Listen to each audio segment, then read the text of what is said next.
son libres de la enfermedad. Gloria a Dios.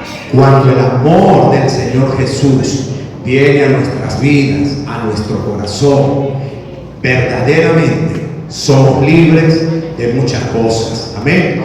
Y aquellos que han sido libres, ¿por qué no les dan un fuerte aplauso al Señor Jesús por ese sacrificio, por esa libertad? Gracias, Señor Jesús. Gracias. Vamos a dar un fuerte aplauso a nuestro pastor Mario, que pase adelante en esta mañana. Buenos días, amada iglesia. Bendiciones, mis hermanos. Hoy casi no pude saludar a ninguno.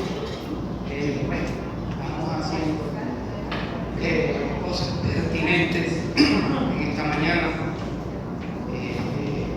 Quisiera saber si hay personas acá que nos visitan. Me pueden hacer así, me pueden levantar la manito. Bienvenida. Por allá, bienvenidos también. ¿Quién más? Por aquí. Por acá le da pena, bienvenida. También, a ver, ¿cómo lo recibe la iglesia? Buenas nuevas.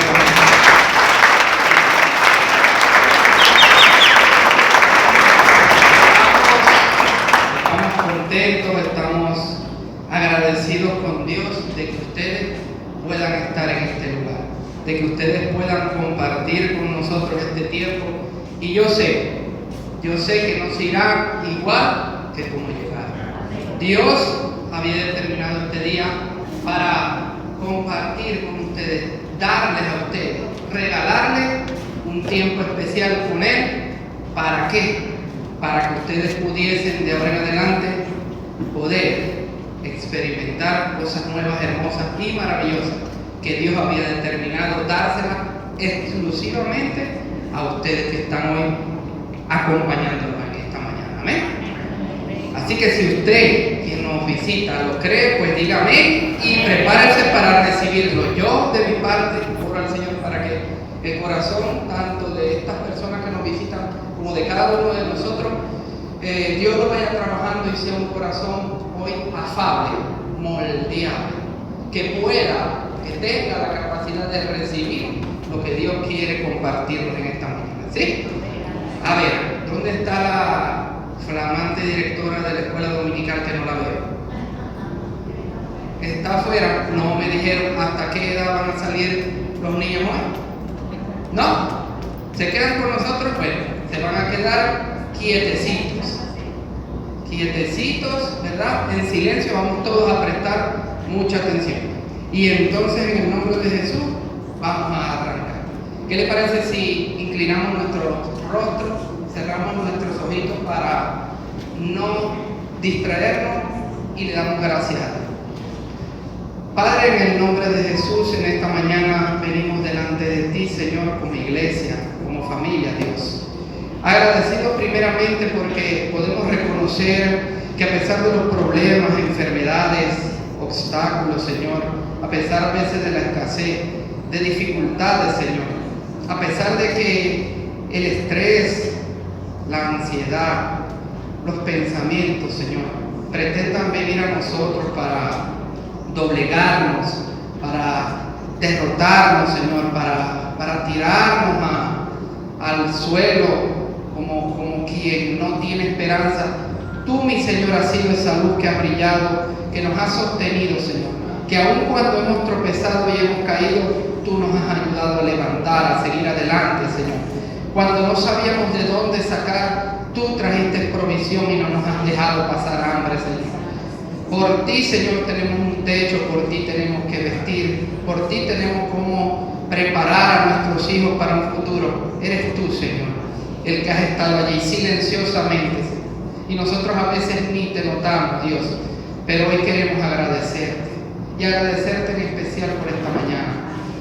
Toma tú, Señor, precioso Espíritu Santo, el control de esta predicación, de esta palabra, y que seas tú conforme a esa perfecta, bondadosa y hermosa palabra, que puedas hablar a nuestras vidas, a nuestros corazones, cambiar esos pensamientos, que podamos renovar nuestra mente, Dios, y que podamos empezar a ver las cosas de una manera mejor, no diferente, no, mejor, Señor. Te lo pedimos, Dios mío, con confianza, con fe y esperanza viva en ti, en el nombre de Jesús. Amén y amén. Amén. Gracias, Señor. Gracias, Dios. Bien, mis hermanos, voy a pedirle que vaya conmigo al Evangelio de Marcos. El Evangelio de Marcos, capítulo 13. Y vamos a iniciar así leyendo los versículos 7 y 8. Yo ahorita he pasado esta semana luchando un poco con estas gripes, alergias, esta virosis que anda por allí. Y tengo como que mucho eco en los oídos. Pero es la misma congestión. El jueves, gracias al Señor, los líderes de Solamado pudieron encargarse, no pude acompañarlo ni a la reunión de oración, que gracias al Señor fue un tiempo especial, pero hoy estamos acá.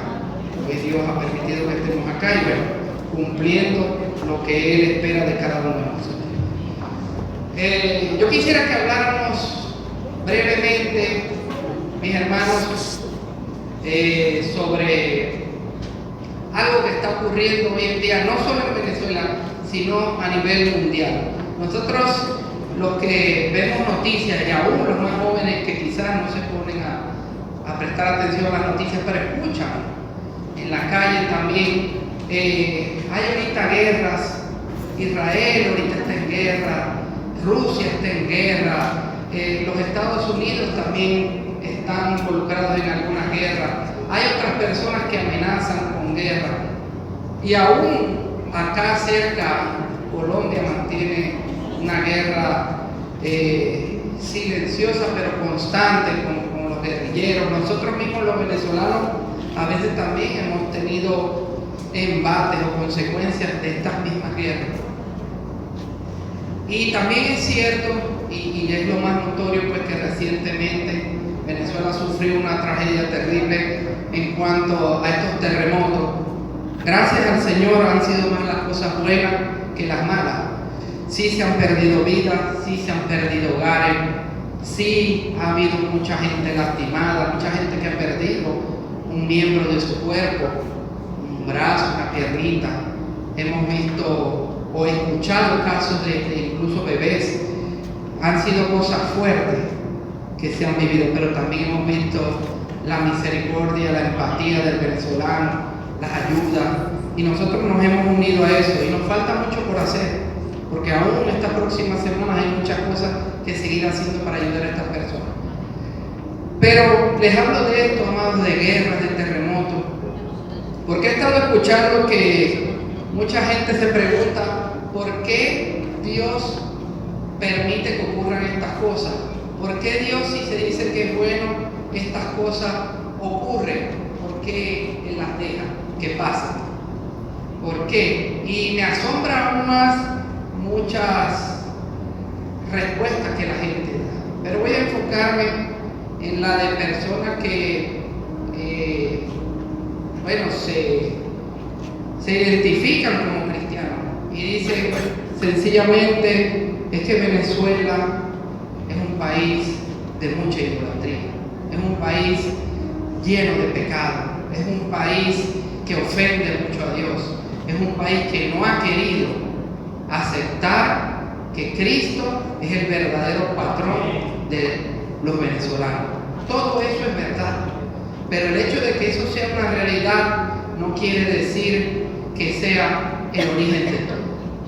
Mira, hay gente que se ha puesto a investigar y dice, no, es que el epicentro de todo, del sismo, y eso está demostrado científicamente, ocurre desde Yaracuy, y de Yaracuy se propaga y las consecuencias mayores se han visto en La Guaira, Caracas. Todo eso es verdad. Científicos que no son cristianos igual lo han confirmado. Y entonces vienen estas personas y dicen, es que Yaracuy, ahí está la cuna de la idolatría. Usted sabe que ahí están los montes altos y donde la gente va y hace pactos y sacrifica y hace cosas terribles. Son cosas sectarias que adoran demonios e ídolos. Todo eso es verdad, pero no es lo que la palabra de Dios en cuanto a esto nos enseña. Y lo que el mensaje de esta mañana, mis hermanos, personas que nos acompañan el día de hoy es un mensaje de alerta, un mensaje para que estemos pendientes y sepamos que hay un futuro que cada día está más cerca y que nosotros tenemos que tomar una decisión. Yo titulé esta predicación "Se acaba el tiempo", pero usted pudiese resumirle en algo: es tiempo de tomar una decisión. Mire lo que dice el Evangelio de Marcos capítulo 13 versículos 7 y 8, y dice así. Esto lo dijo Jesús a sus discípulos, y dice: "Mas cuando oigáis de guerras y de rumores de guerras, no os turbéis, no preocupéis, no aterroricéis, porque es necesario que suceda así, pero aún no es el fin. Estando estas cosas, todavía no es el fin". Verso 8 dice: "Porque se levantará nación contra nación y reino contra reino, y habrá terremotos en muchos lugares". Usted sabía que no solo en Venezuela hubo esos terremotos, internacionalmente hubo una media luna que tocó Europa, Asia y afectó muchos países alrededor del mundo, mientras que en Venezuela también estaba pasando. Y sigue diciendo: terremotos en muchos lugares, y habrá hambres y alboroto. Y dice la Biblia: principios de dolores son estos. Principios de dolores. Porque el final de este mundo, la palabra de Dios, el Espíritu Santo que habla en la iglesia, lo compara como la mujer que está por dar a luz, que va pronto a entrar en parto, y lo primero que ella siente son los dolores, lo que llaman los médicos dolores de parto. Y así sabe el esposo que ya su mujer va a dar a luz, y la agarra su maletín, agarra todo y la lleva a la clínica, al hospital, a donde la van a tratar. Son principios de dolores. Ya el parto está casi acá, ya está acá. Y esto, más que un castigo para Venezuela, una condenación para los que doblan sus rodillas ante ídolos, más que todo esto, es un anuncio, una advertencia de Dios. Estoy cerca, pronto volveré. Porque usted sabe, y si no lo ha escuchado ni lo ha leído en la Biblia, hay una palabra profética que Jesús dijo que Él volvería. Por allí en la televisión lo dice: la segunda venida de Cristo. Eso es real, eso va a ocurrir, y Él va a venir a buscar a sus hijos, pero habrá muchos que se quedarán. Estadísticamente, solo el 11% de la humanidad, del 100% de las personas que habitan en este planeta, estadísticamente solo el 11% dice creer en Cristo verdaderamente, como la palabra lo enseña. Imagínense entonces ese 89%, ¿qué va a pasar? Que se quedarán mirando cómo Cristo viene, se lleva lo suyo y ellos se quedan acá en una situación que, bueno, después estaremos hablando de eso, pero el final está cerca. Y la primera verdad que yo quiero recordarles hoy es que no todos se salvarán. Vamos a ilustrar lo que es digamos, algo parecido al apocalipsis de este mundo, digamos, el fin de este mundo, de estos tiempos. Y yo le voy a leer brevemente algunos textos bíblicos de Génesis capítulo 6 y capítulo 7, el cual nos habla del diluvio. ¿Usted ha escuchado? Todo el mundo, el arca de Noé, los animalitos, en fin, la lluvia. Bien, fíjense cómo empieza esta historia, que es una historia ciertamente de pecado y de juicio, pero también una historia de esperanza y salvación. Dice así Génesis capítulo 6, leo desde el verso 5. El Señor vio la magnitud de la maldad humana en la tierra, Y todo lo que la gente pensaba era siempre, dice la Biblia, era siempre y totalmente mal. Entonces el Señor lamentó haber creado al ser humano y haberlo puesto sobre la tierra, y le dolió en el corazón. Verso 7. Entonces el Señor dijo: borraré de la faz de la tierra a esta raza humana que he creado. Así es, y destruiré a todo ser viviente y a todos los seres humanos. Destruiré a los animales grandes, a los pequeños y aún a las aves del cielo. Y dijo Dios: lamento haberlos creado. Pero el verso 8 dice: pero un hombre, Noé, encontró favor delante del Señor. Verso 9 habla y dice: Noé era un hombre justo, la única persona intachable que vivía en la tierra en ese tiempo, la única, y anduvo en íntima comunión con Dios. Vamos al 14. Dijo Dios a Noé: construye un barco de madera y cúbrelo con brea por dentro y por fuera, para que no le entre agua. Verso 17. Dijo también Dios a Noé: mira, estoy a punto de cubrir la tierra con un diluvio que destruirá a todo ser vivo que respira. Todo lo que hay en la tierra morirá, pero confirmaré mi pacto contigo. Así que entren en el barco tú, tu mujer, tus hijos y sus esposas también. Y Noé, verso 22, y Noé entonces hizo todo exactamente como Dios se lo había ordenado. Allí hacemos una pausa terminando lo que vamos a leer de Génesis capítulo 6 antes de entrar al 7. Y hay algo que podemos sacar como esencia de esto que leímos, fuera del contexto de una destrucción anunciada, de un diluvio, de un castigo verdadero que venía sobre la humanidad. Y la realidad es que había dos bandos, y en esto vamos a estar trabajando, en los bandos. Habían dos bandos. ¿Cuántos había? Dos. La maldad de la gente que vivía en el mundo, que hacían siempre lo malo y lo hacían de una manera total, es decir, todo lo que pensaban y hacían era malo. ¿En qué sentido? Que desagradaban a Dios.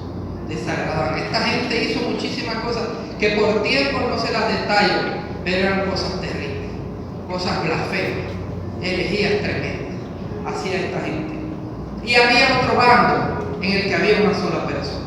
Era Noé. Y dice la Biblia que era una persona intachable. Dos caminos hay. La Biblia siempre ha dicho, siempre ha hablado de dos caminos. Un camino de bendición y un camino de maldición. Unos escogieron la maldición. Noé escogió la bendición. Donde hay bendición hay vida. Cuando escogemos muerte, cuando escogemos morir, estamos escogiendo la maldición. Porque la muerte nunca va a poder ser bendición. Solamente la muerte de uno, de Jesús, ha podido ser bendición para la humanidad. Solamente. Y por eso Él murió. Para que solamente Él tuviese que morir y nosotros no tuviésemos que sufrir esa muerte. Esa es la bondad y la humildad de ese Dios al cual servimos.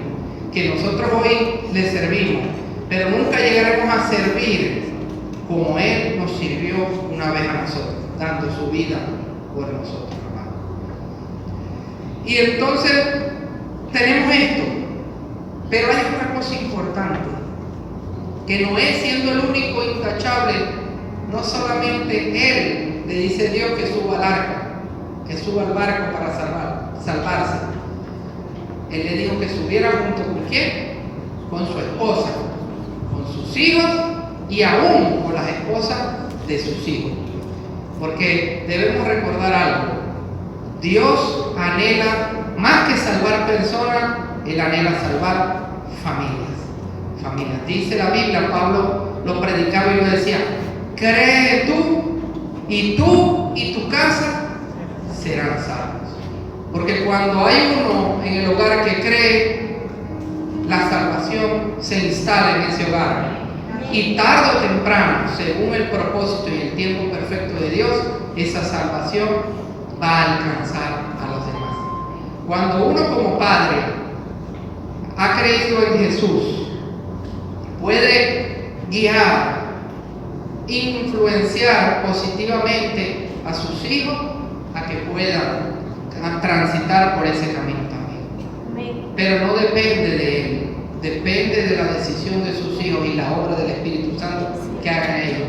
Si el día de hoy ustedes como padres han orado y han hablado a sus hijos intensamente para que puedan reconocer que Cristo es el verdadero Señor y Salvador de su vida, el único camino que hay, y ellos hoy no han querido tomar esa decisión por alguna u otra razón, sigue orando, sigue hablando, que llegará el tiempo, confío en que ellos también suban al arca de salvación. Amén. Vamos entonces al capítulo 7 para seguir avanzando, y dice así: cuando todo estuvo preparado, el Señor le dijo a Noé: entra en el barco con toda tu familia, porque puedo ver que entre todas las personas de la tierra, solo tú eres justo. Se lo confirmo.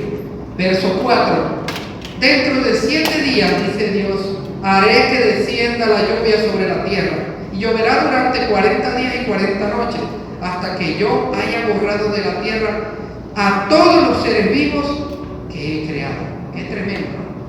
Toda la humanidad iba a ser borrada. En los versos 6 y 7 continúa diciendo: y Noé subió a bordo del barco para escapar del diluvio junto con su esposa, sus hijos y las esposas de ellos. Con ellos estaban todas las diferentes especies de animales. Verso 15: de 2 en 2 entraron en el barco en representación de todo ser vivo que respira. Entraron un macho y una hembra de cada especie. Porque aparte de la destrucción, o en medio, mejor dicho, de la destrucción, Dios siempre, por amor a esta tierra, ha querido preservar su creación.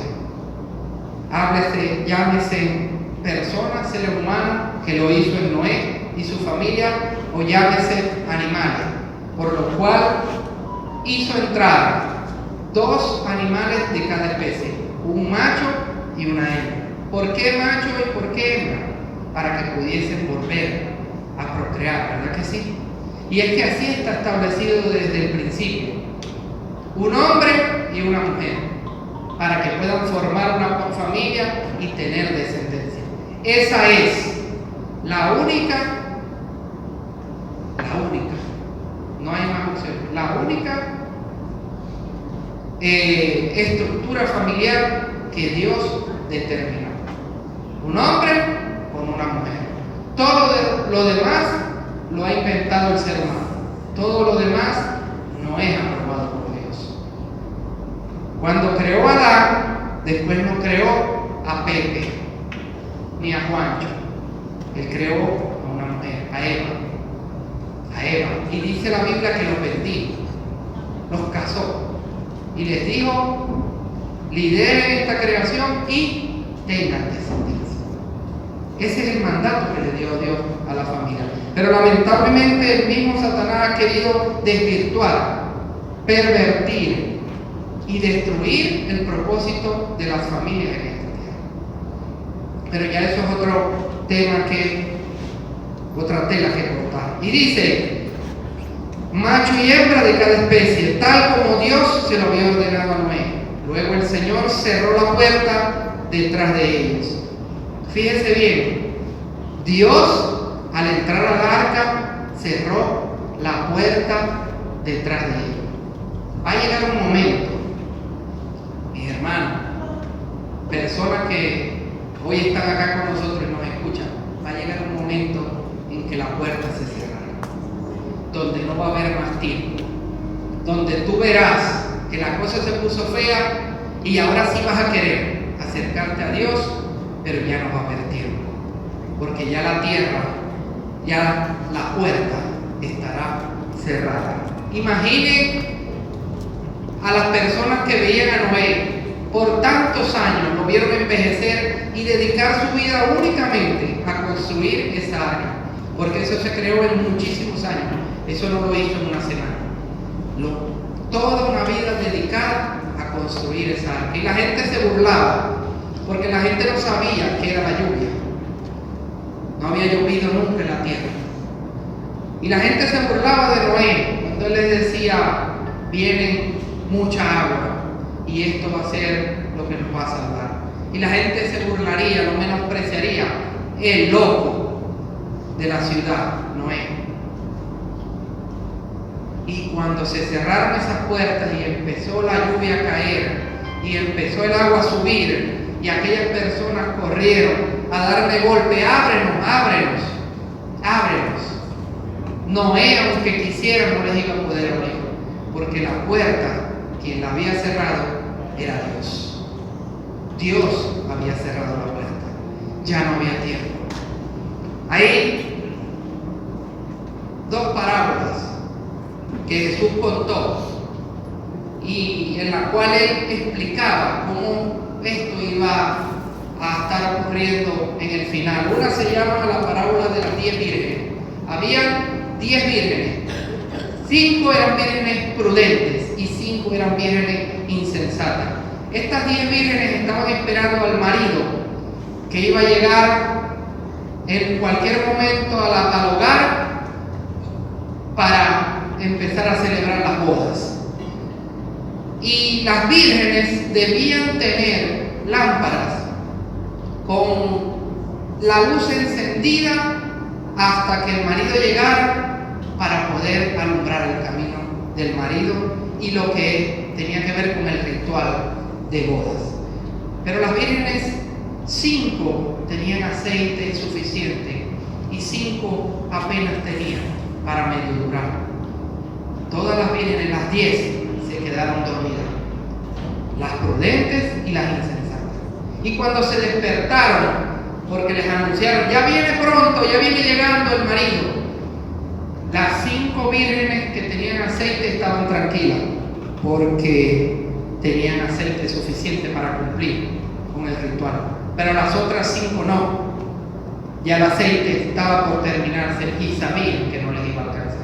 Salieron corriendo a buscar en el mercado más aceite. Pero mientras corrían, el marido llegó, entró a la casa y cerró la puerta. Y cuando aquellas vírgenes con el aceite que compraron fuera de tiempo llegaron corriendo, Señor, Señor, ábrenos, ya estamos aquí, ya tenemos el aceite, ya estamos aquí. El marido les dijo, ya el tiempo pasó, a ustedes no las conozco. Así le dijo. Jesús mismo, quien contaba esta parábola al pueblo, una vez dijo, llegará el momento en que muchos de ustedes me dirán, Señor, yo te creía, yo decía creo en Dios, yo iba y predicaba cosas de ti y hablaba de que tú eras bueno. Y el que estaba enfermo yo iba y lo visitaba, y al que estaba endemoniado yo iba y oraba por él. Y el Señor les dijo, y Jesús les dice, pero yo les diré, nunca les conocí. Porque en este mundo hay mucha gente que dice creer en Dios.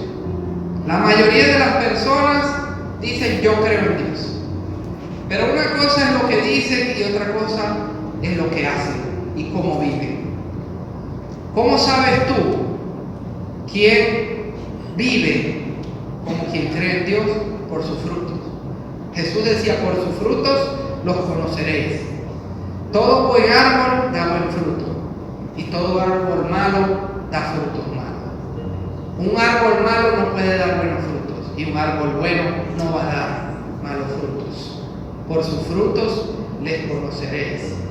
Si tú ves una persona que vive, cómo habla, cómo actúa, cómo percibe las cosas, cómo razona, cómo hace conclusiones, que si perdona o no perdona, que si está en pleitos y guerras o está buscando la paz. indiferentemente esas señales, esas características, esas virtudes y defectos, te pueden dar una idea a ti de qué tipo de árbol es. Si es el bueno, que está con Dios, o es el malo, que le hace falta a Dios. Que le hace falta. Entonces, no es solamente decir yo creo en Dios. Es necesario vivir como Dios enseña que vivamos. La palabra dice, Jesús decía, si decís que sois de mí, vivid como yo he vivido. Si decís que sois de mí, guardad mi palabra. Eso lo decía Jesús. Un fruto, una señal de que tú amas a Dios, es que tú lees la Biblia y que vives conforme a lo que la Biblia dice. Si tú tienes la Biblia y tú dices creer en Dios, pero el Dios que tú estás hablando, que cree, no porque Dios es esto, Dios es aquello, y si ese Dios que tú hablas y dices creer no se parece al que está en la Biblia, entonces es un Dios de mentira, un Dios de fantasía, un Dios imaginario que tú te creaste tú mismo te creaste para sentir que estás en el camino de Dios. Un Dios a tu conveniencia, que se adapta a tus necesidades. No. Cuando venimos a Dios, nuestro ego tiene que morir. Y tenemos que vivir conforme a como Él nos enseña. Pablo decía, porque para mí vivir es Cristo y morir es ganancia. Porque los que hemos creído en el Señor no tenemos temor de morir, porque sabemos para dónde vamos. Hay del que no sabe para dónde va, porque no sabe dónde va a terminar. Pero nosotros tenemos la confianza. El mismo Pablo decía, yo preferiría estar allá con Jesús, preferiría estar allá que estar aquí, pero sé que todavía mi propósito no se ha cumplido. Por lo tanto, por amor a ustedes, le decía a la iglesia, sigo aquí hasta que Dios lo determine. Pero él anhelaba estar con Dios, porque sabía lo bueno que le esperaba. ¿Amén? Entonces el tiempo se acaba. Durante 40 días, dice el verso 17, las aguas del diluvio crecieron hasta que cubrieron la tierra y elevaron el barco por encima de la tierra. Mientras el nivel del agua subía más y más por encima del suelo, el barco flotaba a salvo sobre la superficie. ¿Cómo flotaba el barco? A salvo. Dice Romanos 5:9, dice, pues mucho más, estando nosotros ya justificados por la sangre de Cristo Jesús, gracias a Él seremos salvos de la ira que viene. Y ahora yo quiero que ustedes entiendan algo en cuanto a esta arca que flotaba y mantuvo a Noé y a su familia, a salvo. El arca hoy en día es una realidad para nuestra vida, es una decisión que nosotros podemos tomar. El arca ya no es un barco, el arca es alguien. Jesús es nuestra arca de salvación. Es Jesús nuestra arca de salvación. Juan 3:16 dice, de tal manera amó Dios al mundo, que dio su único Hijo, a Jesús, para que todo aquel que cree en Él no se pierda, sino que tenga vida eterna. La vida eterna y la muerte de Cristo fue para el mundo, pero no todos la disfrutan y la tendrán, solamente los que crean en Él. Amén. Jesús también dijo, yo soy el camino, yo soy la verdad, yo soy la vida, y nadie llega al Padre si no es por mí. El único camino es el Señor. La humanidad busca por muchos lugares cómo justificarse. Hay gente que adora al sol, hay gente que adora la luna, hay gente que adora las estrellas, los signos del zodiaco y tantas cosas más. Hay gente que se hace ídolos y adora esos ídolos. Me acuerdo que Estaba yo niño, muy pequeño, y en el periódico había siempre caricaturas, se llamaba el periodiquito, creo que se llamaba, y ponía muchas caricaturas. Y había unas caricaturas de unos cavernícolas. Fíjense bien, le estoy hablando de hace casi 40 años de esto, y todavía en mi corazón y en mi memoria está esto. Y estaban estos dos cavernícolas, uno gordito y uno flaquito, y viene uno y empieza a poner piedras, unas arriba de otras. Parecía así como un muñeco de nieve. Pum, pum, pum, y ponía las piedras. Y le dice el gordito al flaquito: este será ahora nuestro Dios y lo vamos a adorar, le dijo. Y el flaquito simplemente le dijo: yo pensaba que Dios era el que hacía a los hombres, no que los hombres hacían a Dios. Qué tremendo, ¿no? El periodiquito, allí se dio una gran verdad. Y hasta el sol de hoy yo la recuerdo con mucho cariño, ¿sabes? Porque la Biblia también lo dice: instruye al niño en su camino, que cuando fuese viejo no se va a apartar de él. Cuando ya Dios tiene un propósito, cuando ya Dios tiene algo para ti, mire, por más que te lleven aquí o te lleven allá o pretendan que creas en una cosa o en otra, tú siempre te vas a escapar de eso. Tú siempre le vas a dar la espalda, porque ya Dios selló tu destino. Amén. El destino de todos los que estamos aquí, yo quiero creer que está sellado y está en los planes del Señor, en esos planes de bondad, de misericordia, de salvación. Yo quiero creerlo, pero Él no te va a obligar. Eres tú quien tienes que tomar la decisión. Lo único que te quiero recordar es lo que la Biblia siempre enseña. Él es el único camino, el único. Tú puedes pedirle a alguien más que interceda por ti para que Dios te bendiga, pero recuerda textos bíblicos como este de Primera de Timoteo, que dice: solamente hay un mediador, un intercesor entre Dios y los hombres, y ese es Jesucristo, hombre. Ese es el único mediador e intercesor entre nosotros y Dios. Más nadie te va a poder conectar con Dios. Y esa es una verdad que tienes que recordar hasta el último día de tu vida, porque es una verdad que te puede cambiar de una condenación eterna a una salvación eterna. Los terremotos van a seguir, las guerras van a seguir, pero seremos de los que nos asustemos porque nuestra vida se va a apagar y no sabemos a dónde vamos a ir, o seremos más bien, como escribió el salmista: caerán 1000 a mi diestra y 10,000 a mi izquierda, pero a mí no llegará, porque tú eres, ¿qué? Mi escudo y eres mi fuerza. Amén. Gloria a Dios, denle un aplauso al Señor.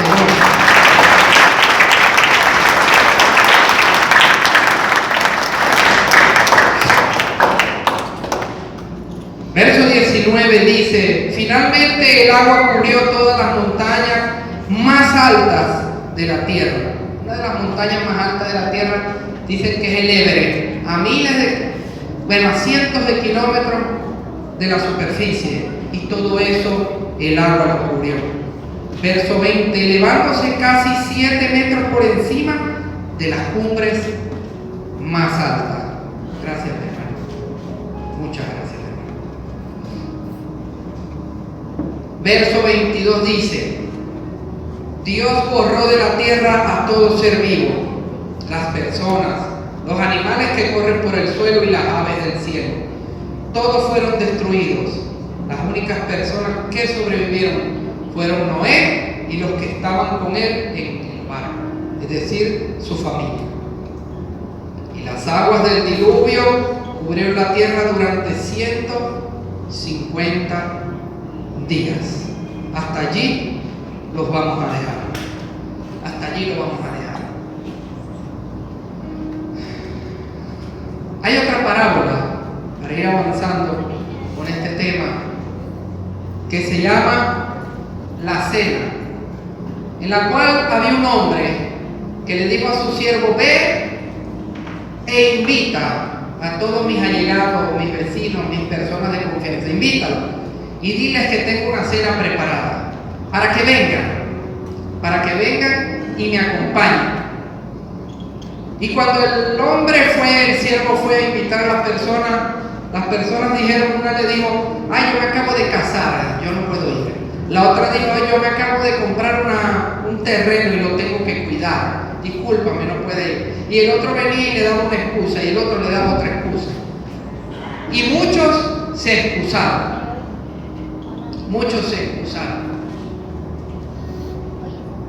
Entonces el siervo triste le dijo a su amo lo que había sucedido y cómo la gente rechazó su oferta.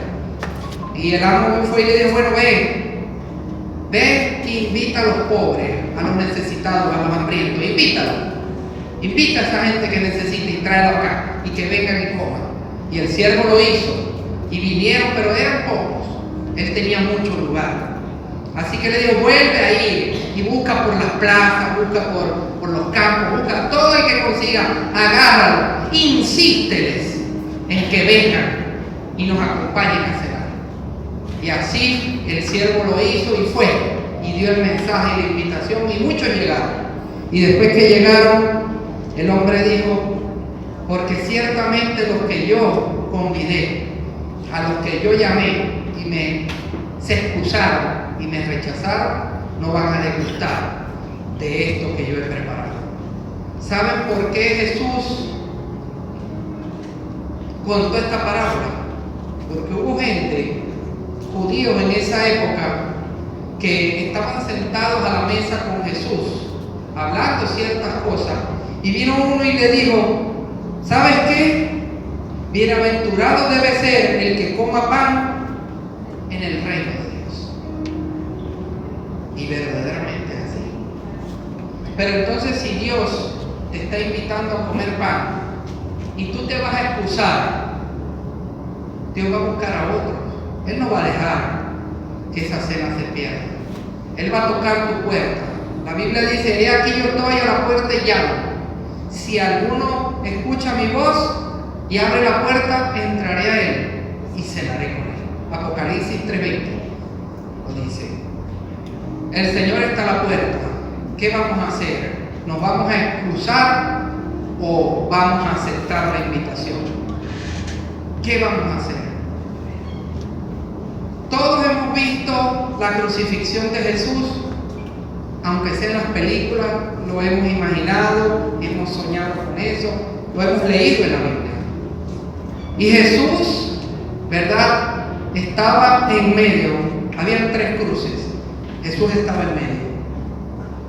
De un lado tenía una persona, del otro lado tenía otra, cumpliendo la profecía que decía que entre malhechores él sería crucificado. Pero fíjense lo tremendo de esto.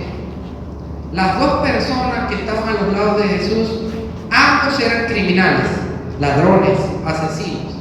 Eran personas malas que merecían el castigo que estaban sufriendo. Uno vino y le dijo: mira, tú no que eres el Hijo de Dios, ¿por qué no vienes y te bajas con poder de esa cruz? No y que eres esto, aquello y lo otro, o eres un farsante, o eres un criminal más como nosotros. Hablaba improperios de Jesús y no lo reconoció como tal, simplemente lo escarneció. Pero había otro que le dijo: tú verdaderamente no mereces estar allí, porque ciertamente aquel y yo sí somos malos y merecemos castigo, pero tú no has hecho ningún mal. Yo solo te pido, le dijo ese ladrón, yo solo te pido que cuando estés en tu reino te acuerdes de mí. Y Jesús le dijo: ciertamente hoy te digo, estarás conmigo en el paraíso. 2 decisiones, de un lado y del otro. Uno les rechazó, el otro les reconoció, y solo uno terminó en el reino del Señor con Jesús. Solo decisiones. El pueblo cuando estaban presos Jesús, les dijeron: ¿a quién quieren que libere? A este Jesús, dijo Pilato, el que se llama Rey de los Judíos, o liberamos a este criminal que acabamos de tener aquí, asesino criminal llamado Barrabás. ¿A quién de los dos vamos a liberar? Le podemos liberar a uno. ¿A quién? ¿Y saben qué dijo Israel? Barrabás. Libera a Barrabás. Cada vez, escuchen bien, todos los que están aquí, cada vez que tú tomes una decisión y que esa decisión no tenga que ver con Jesús, tú estás decidiendo por Barrabás. Entonces, en esta hora, y ya minutos antes de terminar este mensaje, quiero que vayas ya reflexionando para que puedas considerar a la hora de tomar una decisión que ya el tiempo se acaba y las excusas ya no tienen lugar aquí. Es hora de que tomemos una decisión. ¿Vamos a seguir decidiendo por Barrabás o vamos a decidir por Jesús? Para que a la hora de partir de esta tierra podamos irnos verdaderamente a su reino, junto con Él, eternamente. Si tú crees que has vivido mucho en esta tierra, ya estás viejito y has vivido muchas cosas, miren, los años en esta tierra no se comparan con una eternidad. Gozándote en la presencia de Dios o crujiendo tus dientes en tormento eterno. Porque mucha gente dice: no, el infierno no existe. Eso lo inventaron los cristianos para meterle miedo a los niños y a las personas, para que todos se metan al evangelio. Y así dice. Pero la Biblia lo dice. La Biblia que habla de ese Dios que tú dices creer, habla del infierno, no lo dice. No dice cosas como esta: si tu ojo te es ocasión de caer, sácalo, porque es mejor perder un ojo que todo tu cuerpo se vaya a, ¿cómo lo dice? Infierno. Él habla del infierno. Él habla del fuego eterno. Y no es tomar una decisión por miedo, no. Porque aquí no quiero que te visualices que no quieres sufrir eternamente, no. Yo quiero que podamos visualizar abrazados con Jesús, adorándole en gloria por toda la vida. Porque a Jesús hay que buscarlo no por miedo ni temor. Porque cuando el miedo pasa, le vamos a volver a dar de vuelta. Imagínate que tú te vas a casar con un hombre y te vas a casar con él porque te intimida, porque le tienes miedo. No lo amas, pero le tienes miedo.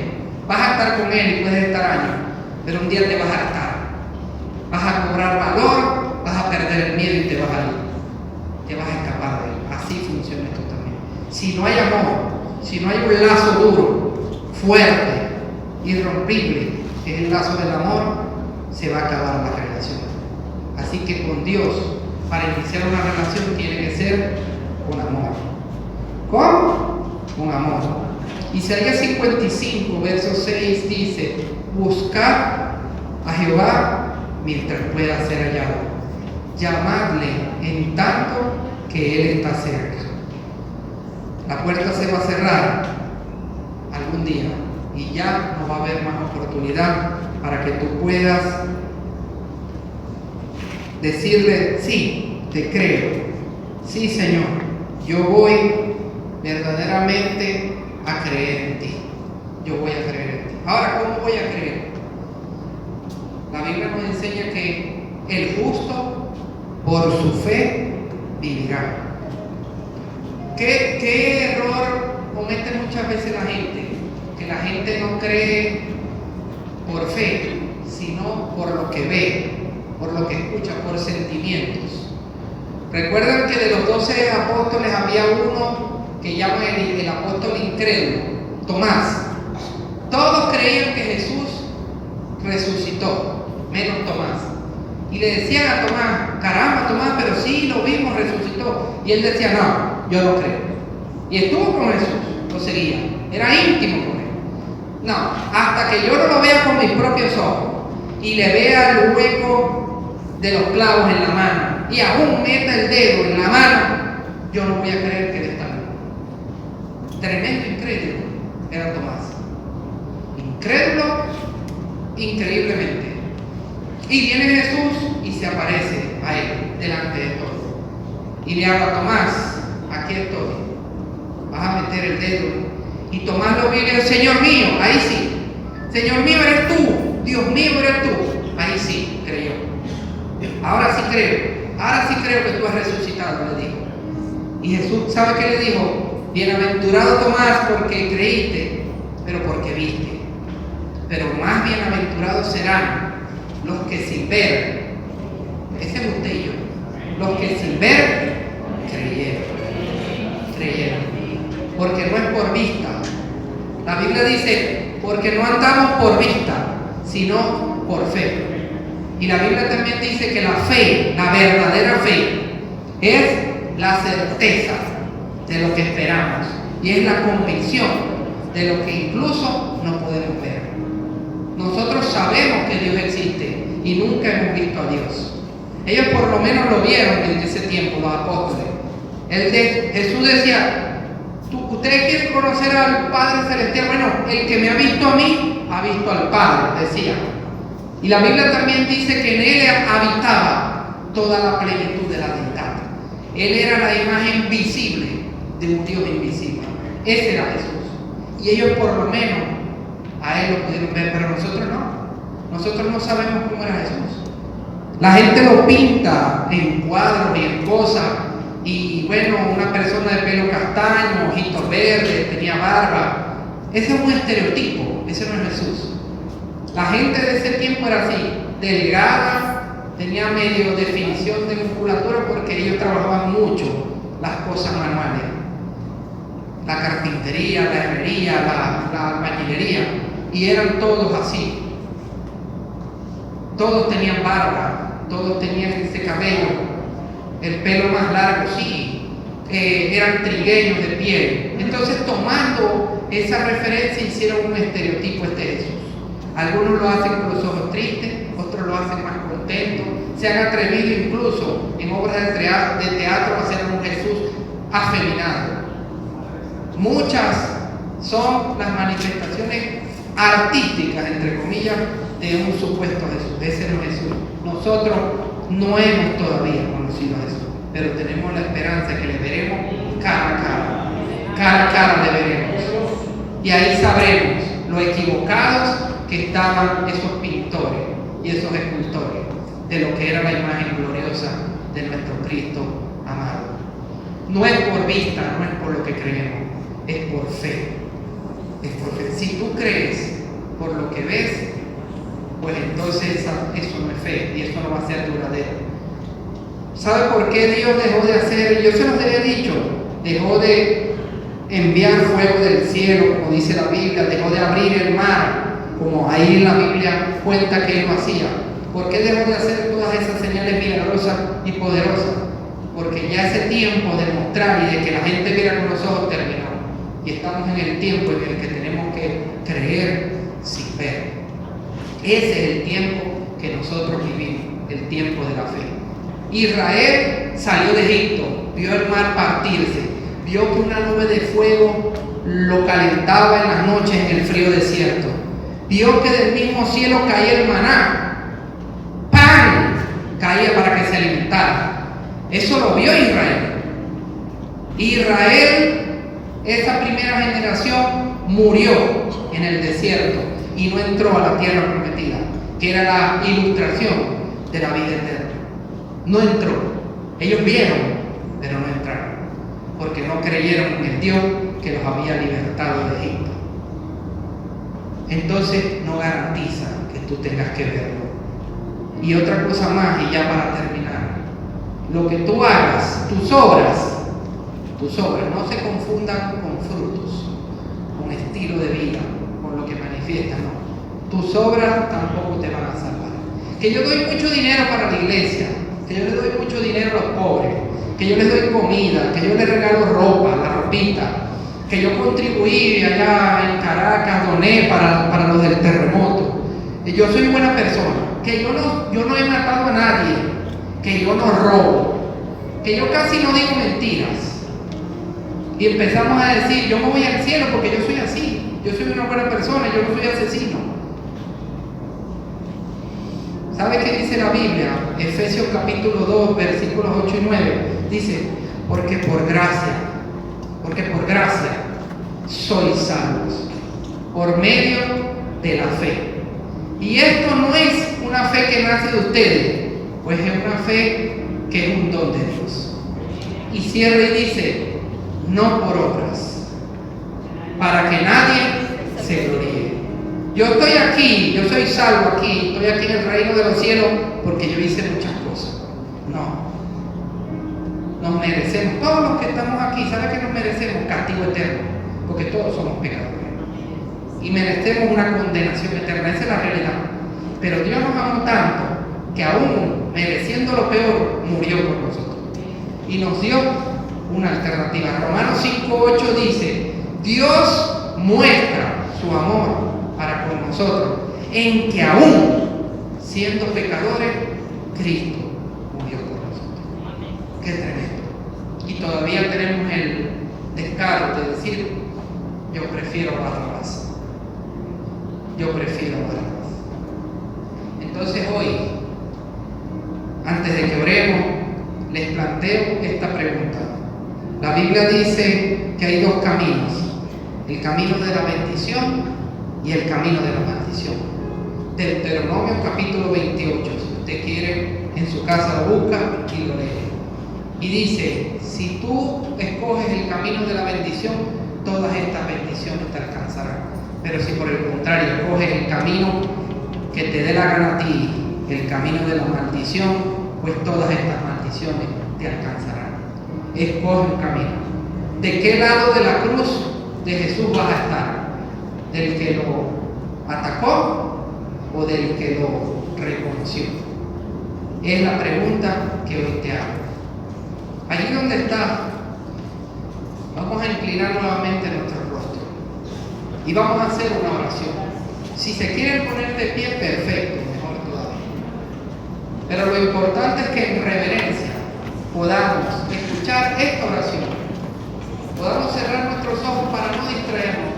Es un tiempo en el cual vamos a estar, unos minutos en el cual vamos a estar solamente, íntimamente con Dios. Y esta oración yo la voy a hacer. Y si tú estás de acuerdo con esta oración y tú la haces en tu corazón, creyendo en fe, creyendo, entonces déjame decirte que Dios te hará de ahora en adelante la persona que tú quieres ser. La persona que necesitaba perdón, ahora será perdonada. Dice la Biblia que si confesáramos nuestros pecados, Él es fiel y justo para perdonarnos y limpiarnos de todo mal. Entonces, vamos a orar. Escucha, y si gustas en tu corazón, o si prefieres repetir con tu boca, pues hazlo también. Señor Jesús, gracias por morir por mí. Gracias porque no lo merecía, pero tú lo hiciste por amor. Reconozco que te necesito. Reconozco que soy un pecador, que te he fallado y que le he fallado también a los demás. Reconozco que no te he amado por encima de todas las cosas y que tampoco he amado al prójimo como a mí mismo. Te he fallado, Señor. Pero hoy he escuchado este mensaje. Hoy quiero atenderlo y dejar de presentarte excusas. Hoy yo quiero aceptar tu invitación. Hoy quiero abrirte la puerta de mi corazón para que tú puedas entrar en él y hacerme la persona que tú quieres que yo sea. Perdóname, Señor. Perdóname. Gracias, Señor, por el perdón de los pecados. Gracias, Señor, porque yo quiero la vida eterna y hoy me la ofreces, Señor. Yo la acepto, Señor. Y reconozco que tú eres mi único Señor y Salvador. Gracias, Señor, porque si yo tengo que partir de esta tierra, me iré confiado, me iré tranquilo, porque sé que me esperan las moradas celestiales.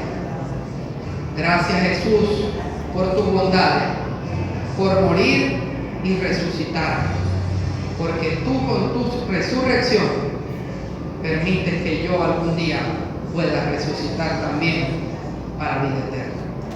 En el nombre de Jesús te lo pedimos y te adoramos. Amén y amén. Amén. Si tú has hecho esta oración por primera vez, déjame decirte que más que tener un compromiso, una obligación o un deber, tú tienes hoy el privilegio de poder caminar con Dios de la mano. Jesús fue al cielo y está sentado a la derecha del Padre Celestial, pero Él dijo que el Espíritu Santo vendría a esta tierra a morar con nosotros. Y haciendo esta oración de corazón, creyendo de verdad, ahora el Espíritu Santo, aunque tú te sientas igual, aquí yo no siento que he cambiado, pero créeme, el Espíritu Santo ahora está en tu vida. Y dice la Biblia que Él es el sello, el arras, la garantía de que la salvación de Dios está en tu corazón también. Amén. Yo te felicito.